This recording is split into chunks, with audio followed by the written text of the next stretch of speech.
অভিষেক বাবু বলছে ভাঙড়ে নাকি উনি খেলবেন। আজকে এই 21-এর মঞ্চ থেকে আমরা আহ্বান করছি, ভাইপো আপনার পিসিকে ভাঙড়ে খেলতে নামান,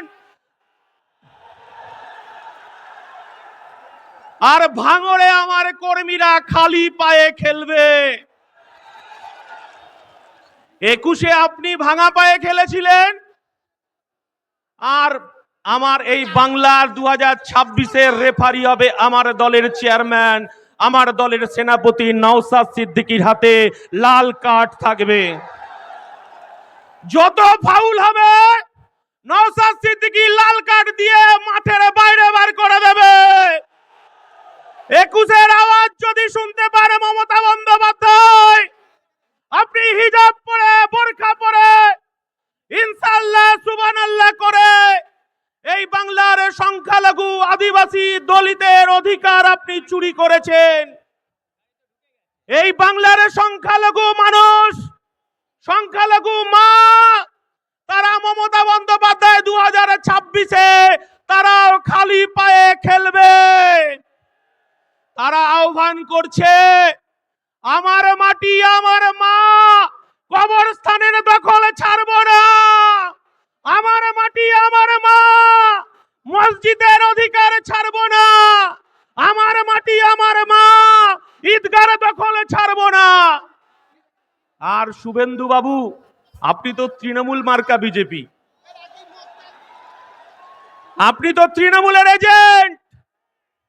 এই বাংলার মানুষ দেখেছে আপনাকে, আপনাকে কৈফিয়ত দিতে হবে। আরে বাবা, হিন্দু হিন্দু ভাই ভাই, এসব স্লোগান বাংলার মাটিতে চলবে না। এ বাংলার মাটি দুর্জয় ঘাঁটি, এ বাংলার মাটি রবীন্দ্রনাথের মাটি, এ বাংলার মাটি নেতাজির মাটি, এ বাংলার মাটি। বলছি 14 তলার নবান্ন কোম্পানি, দিদি শুনতে পাচ্ছেন আওয়াজ? ভাই বস 22-এ আটকেছেন, 23-এ আটকেছেন, 24-এ মঞ্চে আসতে দেননি, 25-এ মঞ্চে আসতে দেননি, 42 দিন জেল খাটিয়েছেন। আজকে আমরা মঞ্চে এসেছি, মমতা বন্দ্যোপাধ্যায়, আমার ভারতবর্ষের সংবিধান প্রণেতা বি.আর. আম্বেদকর আমাদের সংবিধান দিয়েছে, আর এই মঞ্চে তার উত্তরাধিকারী উপস্থিত হয়েছে প্রকাশ আম্বেদকর। মমতা বন্দ্যোপাধ্যায়, আপনার ভাইপো অভিষেক বন্দ্যোপাধ্যায়, আপনি শুনতে পাচ্ছেন? ভাঙড়ে ক্রিমিনালটা ফাউল করেই যাচ্ছে, ফাউল করেই যাচ্ছে। রামের মাটি, এ বাংলার মাটি মেদিনীপুরে সতীশ সামন্তর মাটি, এ বাংলার সুধীর, এ বাংলার মাটি দুর্জয় ঘাটি, এ বাংলায় কাজী নজরুলের শ্যামা সঙ্গীত আমার হিন্দুদের মন্দিরে বাজে, আরে মুসলমান পাড়ার মসজিদের আজানে আমার হিন্দু পাড়ার ঘুম ভাঙে। মমতা বন্দ্যোপাধ্যায়, আপনি যতই এজেন্ট শুভেন্দুকে ছেড়ে রাখুন, এ বাংলায় কাজ হবে না। আমার ইন্ডিয়ান সেকুলার ফ্রন্ট আওয়াজ তুলেছে, মোরা এক বিনতে দুইটি কুসুম, হিন্দু মুসলমান, মুসলিম তারে নরমণি, হিন্দু তাহার প্রাণ। আর আমার দলের পৃষ্ঠপোষক আমাদেরকে শিক্ষা দিয়েছে, নানা ভাষা, নানা মত, নানা পরিধান, বিবিধের মাঝে দেখো মিলন মহান। আমার ইন্ডিয়ান সেকুলার ফ্রন্ট বলছে, এই বাংলার আমার হিন্দু মায়েরা, হিন্দু বোনেরা মন্দিরে গিয়ে ঘন্টা বাজিয়ে পুজো করবে, আমার মুসলমান ভাইরা মাথায় টুপি পরে মসজিদে গিয়ে নামাজ পড়বে, আর আমার মতুয়া ভাইরা তারা ডঙ্কা বাজিয়ে হরিচাঁদ গুরুচাঁদের পুজো করবে, আর আমার সাঁওতাল ভাইরা, আমার আদিবাসীরা ভাইরা তারা ডঙ্কা বাজিয়ে টুসু পুজো পুজো করবে, আর জল জমি জঙ্গলের অধিকার নিয়ে রাস্তায় থাকবে, আর আমার খ্রিস্টান ভাইরা গির্জায় গিয়ে প্রার্থনা করবে। আমরা এই সম্প্রীতির বাংলা দেখতে চাই।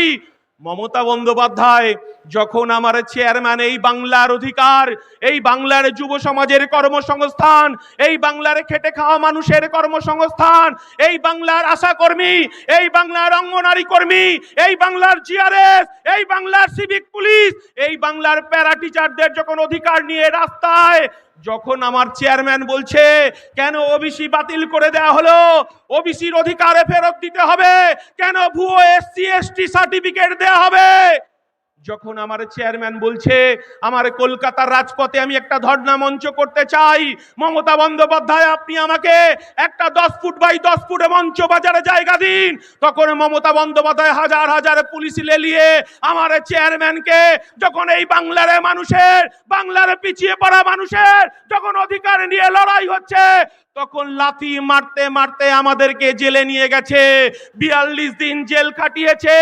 মাননীয় মুখ্যমন্ত্রী, আমার নেতা সিদ্দিকুল্লাহ চৌধুরী নয়, আমার নেতা বাইরন বিশ্বাস নয়, আমরা টাকার কাছে মেরুদণ্ড বিক্রি করতে আসিনি।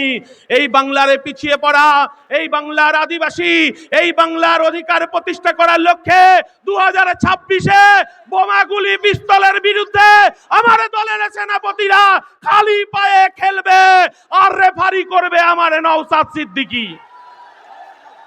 মমতা বন্দ্যোপাধ্যায়, আপনাকে বলতে চাইছি, আপনি কর্মসংস্থানের কথা বলেন না? 2011 সালের আগে এই পশ্চিম বাংলার বামফ্রন্ট সরকারকে সরিয়েছিলেন মমতা বন্দ্যোপাধ্যায়। এই বাংলার মানুষ রেজবানুর রহমানকে ভুলে যায়নি। তৎকালীন মুখ্যমন্ত্রী ছিলেন বুদ্ধদেব ভট্টাচার্য। মাননীয় মুখ্যমন্ত্রী তখন কলকাতার রাজপথে আপনি বুকে প্ল্যাকার্ডে ঝুলিয়ে একদিকে রিজবানুর মা, একদিকে রিজবানুর দাদাকে, আর যারা বিদ্যজন তাদেরকে মোমবাতি নিয়ে মিছিল করেছিলেন। আপনি ইনসাফ দেবেন বলেছিলেন, বাংলার মায়েরা কাঁদছে, আপনি লক্ষ্মী ভান্ডার দিয়ে কিনতে পারবেন না। এই বাংলার তিলোত্তমার বিচার চাইছে মমতা ব্যানার্জি, এই বাংলার বিচার চাইছে তামান্নার বিচার চাইছে, এই বাংলা বিচার চাইছে, হাঁসখালির বিচার চাইছে মমতা বন্দ্যোপাধ্যায়। আজকে সংবিধান প্রণেতার বংশধরেই মঞ্চে আছে। আমরা সংবিধান হাতে করে বলতে চাইছি, এই দেশের প্রধানমন্ত্রীর কাজ কি মন্দির মসজিদ তৈরি করা? এই বাংলার মুখ্যমন্ত্রীর কাজ কি মন্দির মসজিদ তৈরি করা? মাননীয় মুখ্যমন্ত্রী, আপনি শুভেন্দু অধিকারীকে দিয়ে আপনি বলতে চাইছেন ধর্ম ধর্ম খেলা করতে চাইছেন। 1992 সালে ফিরে যান। এই বাংলার মুখ্যমন্ত্রী ছিল জ্যোতি বসু।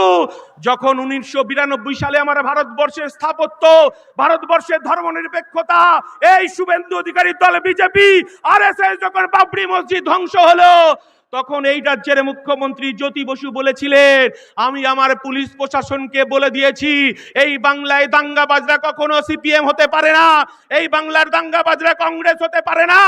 আমি আমার প্রশাসনকে বলে দিয়েছি মাথা লক্ষ্য করে গুলি করতে। আমরা বলতে চাইছি এ বাংলাকে ভাগ করা যাবে না। মমতা বন্দ্যোপাধ্যায়, আপনি ভেবেছেন এই এসআইআর এর মধ্য দিয়ে আমার এই বাংলার সংখ্যালঘু মুসলমানে তাদের অধিকারে কবরস্থান, তাদের ঈদগাহ, তাদের মসজিদ, তাদের মাদ্রাসা আপনি 5 দিনের নোটিশে আপনি দখল দিতে চেয়েছিলেন বিজেপিকে। আমার দলের চেয়ারম্যান নওশাদ সিদ্দিকী, আমরা ওয়াকফ বোর্ডে ছুটে গেছি। সেদিনকে আমরা ওয়াকফ বোর্ডকে বলে এসেছি এই বাংলার অধিকার, এই বাংলার অধিকারকে কেড়ে নেওয়া যাবে না। তাই মুসলমান সমাজ তারা বুক দিয়ে লড়াই করছে। আপনি বলছেন এখানে মিছিল করা যাবে না, মিটিং করা যাবে না, দিল্লিতে গিয়ে মিটিং করতে হবে মমতা বন্দ্যোপাধ্যায়। আর আপনি এসআইআর নিয়ে যে কথাটা বলতে চাইছেন, আপনি বলেছিলেন আপনার লাশের উপর দিয়ে এসআইআর হবে, বলেছিলেন তো? বলেছিল না? আপনি কি করলেন? ভাইপোকে বাঁচানোর জন্য 90,000 কর্মচারী আপনি নিয়োগ করলেন। 90,000 কর্মচারী কার? মমতা বন্দ্যোপাধ্যায়ের। বিডিও অফিসে দখলদারি কার? মমতা বন্দ্যোপাধ্যায়ের। বিডিও গুলো কার অধীনে কাজ করছে? মমতা বন্দ্যোপাধ্যায়ের অধীনে কাজ করছে। আর আপনি এখানে হিন্দু মুসলমান ভাগ করতে চাইছেন। একদিন কিছুদিন আগে দেখলাম মমতা বন্দ্যোপাধ্যায় আপনি বলতে চাইছেন মুসলমানদের নাকি জব্দ করার চেষ্টা করছে। আমার নওশাদ সিদ্দিকী বলে দিয়েছে এ লড়াই আমাদের বাঁচার লড়াই, এ লড়াই আমাদের জিততে হবে। আমরা বলতে চাইছি কবরস্থানে আমার বাপ জেঠা কাকারা 300-400 বছর ধরে শুয়ে আছে। আপনি এসআইআর